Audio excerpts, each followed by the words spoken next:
Welcome to Tenor Tech, where I solve the problems you didn't even know you had. In this video, I will show how to make gravy arbi step by step.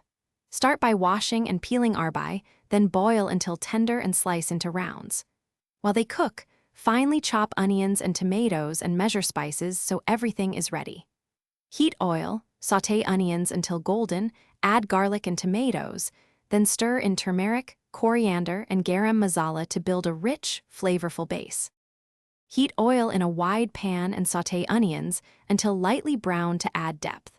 Add ginger and garlic, then fold in pureed tomatoes and cook until the mixture releases oil. Sprinkle coriander and garam masala, then add a splash of water to loosen the gravy.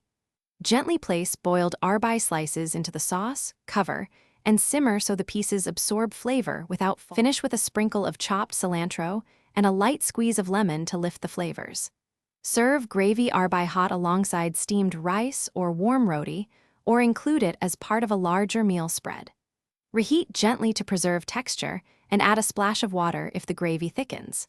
Leftovers keep well in a sealed container in the fridge for up to 3 days and make a great quick meal. Thanks for watching. Subscribe to keep your life in tune.